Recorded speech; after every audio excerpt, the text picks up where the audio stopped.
Hi friends, welcome to Viji's Idea channel.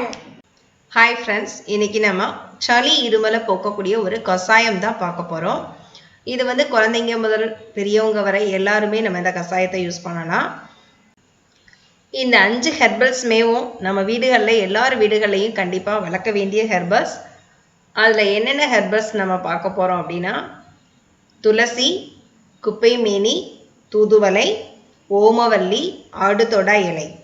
So இந்த 5 ஹெர்பல்ஸை தான் நம்ம இன்றைக்கி யூஸ் பண்ணி நம்ம கசாயம் பண்ண போகிறோம். 5ஐயும் வேறு வேறு விதமாக நம்ம யூஸ் பண்ணலாம். இது வரைக்கும் நம்ம சேனலை சப்ஸ்கிரைப் பண்ணாதவங்க ரெட் கலரில் இருக்கிற சப்ஸ்கிரைப் பட்டனை ப்ரெஸ் பண்ணுங்கள். கூடவே பக்கத்தில் இருக்கிற பெல் ஐக்கானையும் ப்ரெஸ் பண்ணுங்கள்.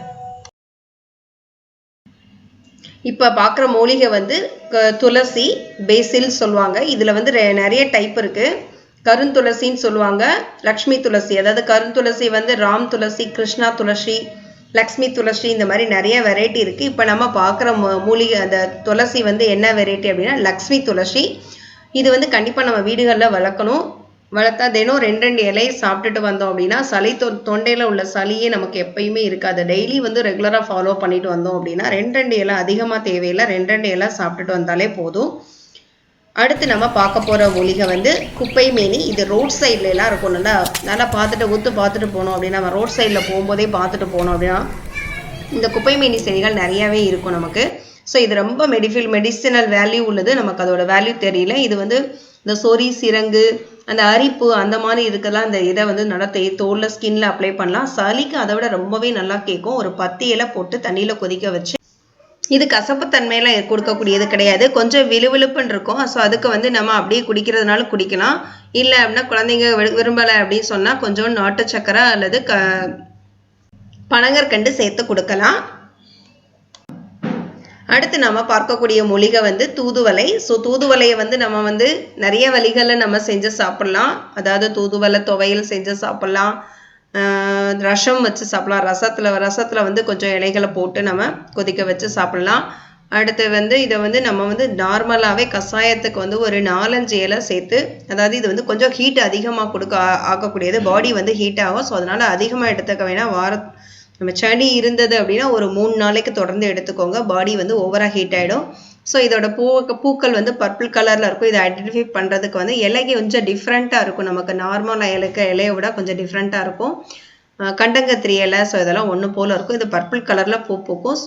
பழம் காய் பச்சை கலரில் இருக்கும். பழம் நல்லா ரெட்டிஷாக கோவக்காய் மாதிரி சூப்பராக இருக்கும். பழங்கள் கூட நம்ம சாப்பிட்லாம், ரொம்பவே நல்லது.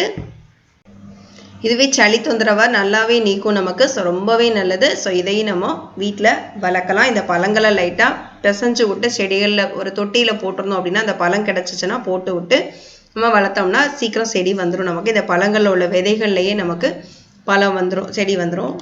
அடுத்து நாம் பார்க்கக்கூடிய மூலிகை இது ஓமவல்லி இலை. ஸோ ஓமவல்லி செடி. ஸோ இந்த ஓமவல்லி இலையை நம்ம கசாயம் போட்டு சாப்பிடணும்னு கிடையாது. நம்ம துளசி சாப்பிட்ட மாதிரி, துளசியோட இது ரொம்பவே காட்டம் இல்லாமல் நல்லாயிருக்கும், சாப்பிடவும் நல்லாயிருக்கும். 2 இலைகளை பிச்சு அப்படியே கழுவிட்டு சாப்பிட்டுக்கலாம். ஸோ இதை கசாயமாகவும் போட்டு சாப்பிட்லாம். இதோட ஒரு தண்டை கட் பண்ணி நம்ம அப்படியே தரையில் உண்டி வச்சாலும் ஆட்டோமேட்டிக்காக செடி வளர்ந்துடும். விதை போடணும், இதுக்கு விதை இதெல்லாம் கிடையாது, தண்டே கட் பண்ணாலே போதும். அடுத்து நம்ம பார்க்குறது ஆடுதொடாய் இலை. அதாவது ஆடே தொடாத அதாவது ஆடே கூட சாப்பிடாத அவ்வளவு கசப்பான ஒரு செடி வகை. ஸோ இதை அந்த ஆடுதொடாய் இலைன்னு சொல்கிறதா இப்போ ஆடா தொடைன்னு மாறிடுச்சு. இப்போ இது நமக்கு ரொம்பவே சளி தொந்தரவை நீக்கும். இதை ஒரு 5 இலை போட்டாலும் போதும். இது ரொம்ப ஹீட்டை அதிகமாக்கக்கூடிய பாடி ஹீட்டை அதிகமாக்கிடும். ஸோ அதனால் ஒரு 5 இலை நம்ம போட்டாலே போதும். போட்டு கொதிக்க வச்சு, ஆனால் கசப்பு தன்மை ஜாஸ்தியாக இருக்கும். ஸோ அதனால் நம்ம கண்டிப்பாக நாட்டு சர்க்கரையோ ஏதாவது பனங்கற்கண்டோ சேர்த்து குடிக்க தான் முடியும். ஸோ இதோட செடி இப்படி தான் இருக்கும். இது ரோட் சைடில் போனோம் அப்படின்னா நமக்கு 2 வீலரில் போகும்போது ரோட் சைடில் பார்த்துட்டு போனால் ரோட் சைடில் நிறைய இருக்கும் இந்த செடி.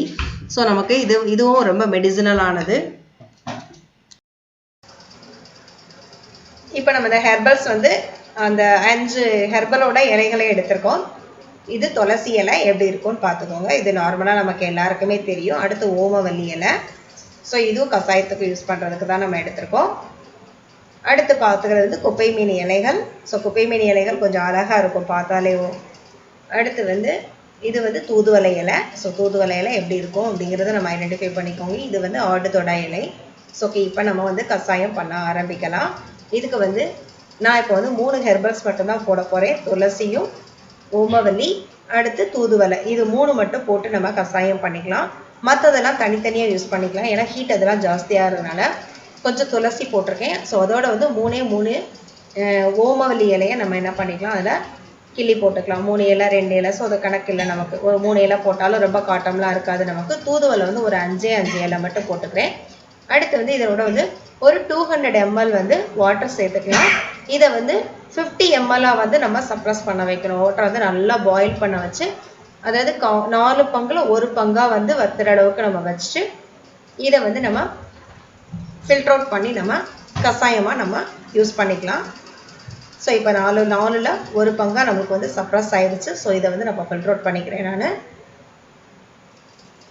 இதோட நம்ம அப்படியேவும் குடிக்கலாம். ஸோ குழந்தைங்களுக்கு கொடுக்குறதா இருந்தால் பனங்கற்கண்டு சேர்த்துருக்கேன் நான். 1 ஸ்பூன் பனங்கற்கண்டு சேர்த்துட்டு அப்படியே குழந்தைங்களுக்கு கொடுக்கலாம். இப்போ கஷாயம் ரெடி ஆகிடுச்சு. ஹாய் ஃப்ரெண்ட்ஸ், இதை வந்து நம்ம இந்த கஷாயத்தை 3 நாள் மட்டும் தொடர்ந்து சாப்பிட்லாம். அதிகமாக எடுத்துக்க வேணாம். எந்த கஷாயமே சளி தொந்தரவு நீக்கிறது எல்லாமே ஹீட் ப்ரொடியூஸ் பண்ணுறதா தான் இருக்கும். ஸோ அதே மாதிரி ஆடுதொடை இலை கஷாயம் எடுத்திங்கன்னா 3 டேஸ்க்கு மேலே எடுத்திங்கன்னா நாக்கில் வந்து புண்ணு வர ஆரம்பிக்கும். அதாவது ஹீட்டில் பொக்கலம் வர மாதிரி ஆரம்பிக்கும். ஸோ அதனால் 3 டேஸ் மட்டும் எடுத்துக்கோங்க. சுகம் தரும் சுவை சேர்ப்போம். நன்றி. இந்த வீடியோ உங்களுக்கு பிடிச்சிருந்தா லைக் பண்ணுங்க, ஷேர் பண்ணுங்க, கமெண்ட் பண்ணுங்க, சப்ஸ்கிரைப் பண்ணுங்க. மறக்காம அதுக்கு பக்கத்தில் இருக்க பெல் பட்டனை ப்ரெஸ் பண்ணுங்க.